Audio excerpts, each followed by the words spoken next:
श्री शिवाय नमस्तुभ्यम। हर हर महादेव। जय श्री महाकाल। भक्तों, आप सभी को पता है कि आज का जो दिन है बहुत ही विशेष दिन है, क्योंकि आज है मार्गशीर्ष मास का बहुत ही पवित्र महीना चल रहा है, जिसमें पड़ने वाला शनिवार का जो दिन है, साथ ही शनिवार के दिन जो अमावस्या पड़ रही, इस दिन अपनी घर की चौखट के बाहर कटोरी में मात्र यह 3 चीज़ें रख करके आपको उपाय करना है। पूज्य गुरु जी ने कहा है कि जो भी इस मार्गशीर्ष मास के शनिवार के दिन या फिर शनिवार अमावस्या के दिन इस उपाय को करता है, तो दूसरे दिन से ही उसके घर में धन की आवक आना शुरू हो जाती है। उस घर में सदैव माता लक्ष्मी का निवास रहती है और घर में कभी भी धन की कमी नहीं आती है।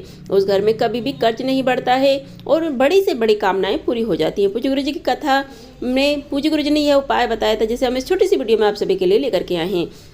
आप सभी से विनम्र निवेदन है कि अगर अभी तक अपने चैनल को सब्सक्राइब नहीं किया है तो चैनल को सब्सक्राइब करके कमेंट बॉक्स में श्री शिवाय नमस्ते लिखना बिल्कुल ना भूलें। देखिए, इस पूरे वीडियो में हम आपके लिए बहुत ही अचूक और अद्भुत उपाय लेकर के आए हैं, आपकी कामना पूर्ति के लिए, सिद्ध कार्य करने के लिए और आपकी जो भी इच्छा मनोकामना है, धन प्राप्ति, लक्ष्मी प्राप्ति, सभी कामनाओं की पूर्ति के लिए। तो सबसे पहले उपाय की बात कर लेते हैं। सबसे पहले उपाय में आपको क्या करना है, आपको 3 चीज़ें अपनी इच्छा अनुसार, पूज्य गुरुदेव ने कहा है कि 3 चीज़ें आपको रखनी है। कितनी रखनी है? अपनी इच्छा अनुसार रखनी है। अगर आपके घर में धन को लेकर के काफ़ी समस्याएं हैं, बहुत ही विकट समस्या बनी है, व्यापार दुकान नहीं चल रहा है, कर्ज की नौबत आ गई है, खर्चे इतने ज़्यादा हो गए हैं कि पैसा बिल्कुल बचता ही नहीं है, धन को लेकर के काफ़ी ज़्यादा समस्याएं हैं, तो 3 अनाज आपको लेने हैं। कितनी संख्या में लेना है, संख्या आपके ऊपर है, बस आपको 3 अनाज लेना है। एक सबसे पहला अनाज जो लेना है वह लेना है जौ लेना है, और दूसरा अनाज आपको लेना है, पहला अनाज आपने जौ ले लिए। जो आते हैं ना, जो पूजा सामग्री में मिल जाते हैं आपको, जिनसे हम हवन करते हैं, वह आपको जौ लेना है। ठीक है, जौ ले लीजिए। अब आपने क्या करना है, जौ लेने के बाद दूसरी सामग्री जो आपको लेनी है वह लेनी है आपको चावल जो रहते हैं, अक्षत साबुत चावल रहते हैं, वह ले लीजिए। ठीक है, अब आपने यहाँ पे चावल ले लेना है, दूसरा चावल ले लिया। तीसरी सामग्री अब आप पे यहाँ पे क्या लेंगे, तीसरी सामग्री आपको लेना है काली तिल।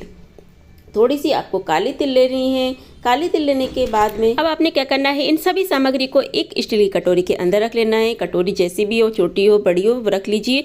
अब आपने क्या करना है, शनिवार के दिन आप किसी भी समय इस उपाय को कर सकते हैं, यानी किसी भी समय आप इस कटोरी को रख सकते हैं।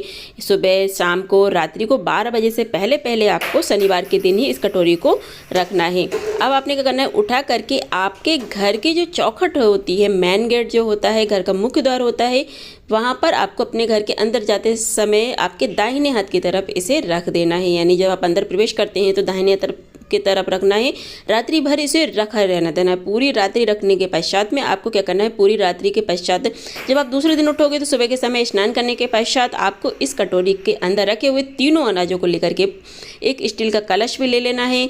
इस कलश के अंदर आपको भरना है दूध कौन सा होगा, गौ माता का कच्चा दूध आपको लेना है, गाय का कच्चा दूध लेना है, और जिसे एक बार भी गर्म नहीं किया हो, पूरा कच्चा होना चाहिए। और थोड़ा सा जल इसके अंदर भर करके आपको शिवालय पहुंच जाना है, शिवलिंग के पास में। और सबसे पहले इसमें आपको उत्तर दिशा की तरफ मुख करके खड़े हो जाना है। आपने जो 3 अनाज रखे हैं उसमें से थोड़े से अनाज, जो भी चावल है, जो है, जो तिल है, उनको क्या करना है, पहले गणेश जी के स्थान पर, फिर कार्तिक जी के स्थान पर, फिर क्या करना है, आखिरी में आपको पूरा शिवलिंग के ऊपर समर्पित कर देना है। अपना नाम और गोत्र बोल करके यह समर्पित करना है।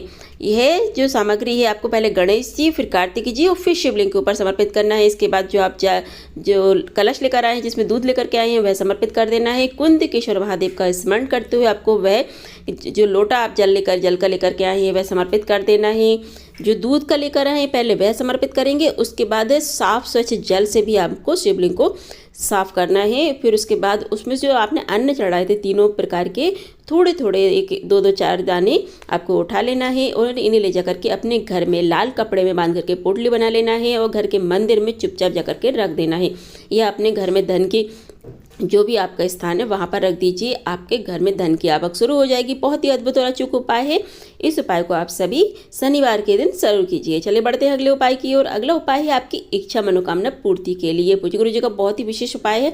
अगर आपकी नौकरी नहीं लग रही है, भाग्य आपका साथ नहीं दे रहा है, बीमारियों ने घर बनाया हुआ है, धन पूरा नहीं हो पा रहा है, मतलब धन कमा रहे हैं लेकिन बचता नहीं है, कोई मनोकामना आपकी पूरी नहीं हो पा रही है, पूज्य गुरु जी ने कहा है कि जीवन में अगर आरोग्य रहना चाहते हैं, कोई बीमारी ही शरीर में ना हो, इस वाले उपाय को शनिवार के दिन कर लेना है। अगर कोई स्त्री इस उपाय को अपने मनवांछित वर वधु की कामना के लिए भी करती है तो इस उपाय को कर सकती है, उसकी वह कामना पूरी हो जाती है। इसके लिए आपको क्या चाहिए, देखिए इस तरीके से आपको क्या करना है। एक तांबे का कलश ले लेना है, कलश को जल से भर लेना है और स्टील का कलश ले लेना है। इस चीज़ का ध्यान रखना है कि स्टील के कलश के अंदर जो डालोगे वो आप डालोगे 11 चावल के दाने, और वो कैसे होने चाहिए, खंडित नहीं होने चाहिए, यानी पूर्ण अक्षत होने चाहिए।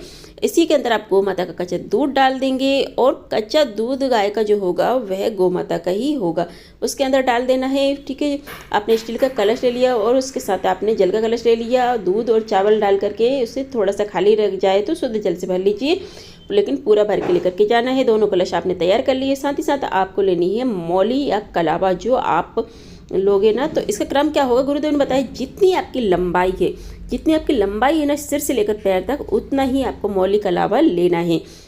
अब आपने मौली और कलावा ले लिया, इसके साथ एक दीपक तैयार कर लेना है। अगर हो सके तो शनिवार के दिन सुबह या शाम जब भी आपको समय मिले लेकर के आपको अपने आसपास पीपल का वृक्ष उसके पास चले जाना है और वहाँ पर पहुँच जाना है और सबसे पहले दीपक प्रज्वलित कर देना है। पिपलेश्वर महादेव के नाम से दीपक प्रज्वलित करने के बाद में आपने जो लेकर के आए हैं, जो 2 कलश लेकर के आए हैं, 2 कलश लेकर आए हैं। सबसे पहले जो स्टील का कलश लेकर आए हैं और जो आप दूध का कलश लेकर आए हैं, तो दूध और चावल का कलश लेकर के आए हैं स्टील के लोटे में, वह समर्पित कर देना है। उसके बाद में जो आप शुद्ध जल का कलश लेकर आए हैं इस स्थान पर, वह समर्पित कर देना है।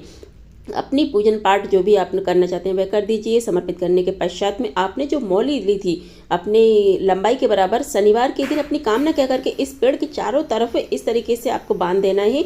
अगर पूरी पेड़ में नहीं बांध पाती है मौली तो आप किसी भी पेड़ के तने में बांध सकते हैं। कोई छोटी, जैसे अगर छोटा पड़ जाए धागा तो आप किसी टहनी में भी उसे बांध सकते हैं। अपनी मनोकामना बोल करके बांध देना है। अब आपको इसके अंदर 7 गांठें अपनी मनोकामना कहते हुए लगा देनी है। पूज्य गुरु जी ने कहा है कि ज़्यादा से ज़्यादा 3 महीना आपकी कामना पूरी ज़रूर होगी। महादेव की कृपा से आपकी कामना शीघ्र पूरी हो जाएगी। चलिए बात करते हैं अब अगले उपाय की। अगला उपाय है, अगर शनि महाराज जी के कारण आपके घर में कोई बड़ा रोग हो गया, किस तरीके की शनि रही चल रही है, शनि की 7.5 चल रही हैं, या फिर साथ ही साथ अगर आपकी कुंडली में शनि दोष है या किसी भी प्रकार का दोष है जिसकी वजह से आपकी उन्नति नहीं हो पा रही है, आपकी तरक्की नहीं हो पा रही है, आपके जीवन में रुकावटें आ रही हैं, अगर आपके जीवन में बनी हुई है परेशानियां, आपका भाग्य आपका साथ नहीं दे रहा है, आप पूरी तरह से थक चुके हैं, एक छोटा सा काम भी आपका नहीं बन पा रहा है, तो आपको क्या करना है, पीपल के पेड़ के पास जाना है शाम के समय, शनिवार के दिन प्रदोष काल में। प्रदोष काल कब होता है, यानी कि शाम के समय जो सूर्यास्त का समय होता है उससे 45 मिनट पहले और 45 मिनट बाद का समय रहता है।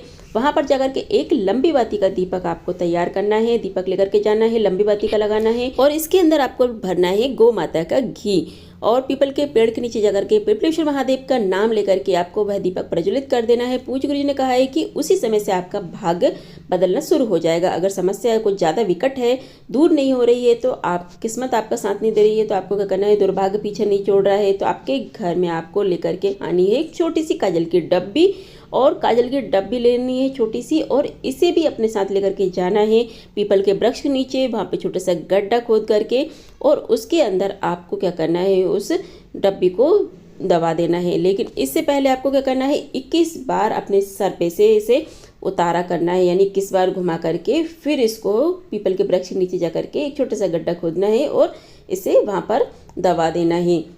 अपनी कामना बोल करके दवा देना है और चले आना है। पूज्य गुरु जी ने कहा है कि उसके बाद से आपका जो भाग्य सुधरता है ना, वह आप आकर के ज़रूर बताएंगे। पूज्य गुरु जी का बहुत ही अद्भुत और अचूक उपाय है, आप इन सभी उपायों को ज़रूर कीजिए। चलिए फिर मिलते हैं अगली वीडियो में अगले उपाय अगली जानकारी के साथ। श्री शिवाय नमस्तुभ्यं, हर हर महादेव भक्तों।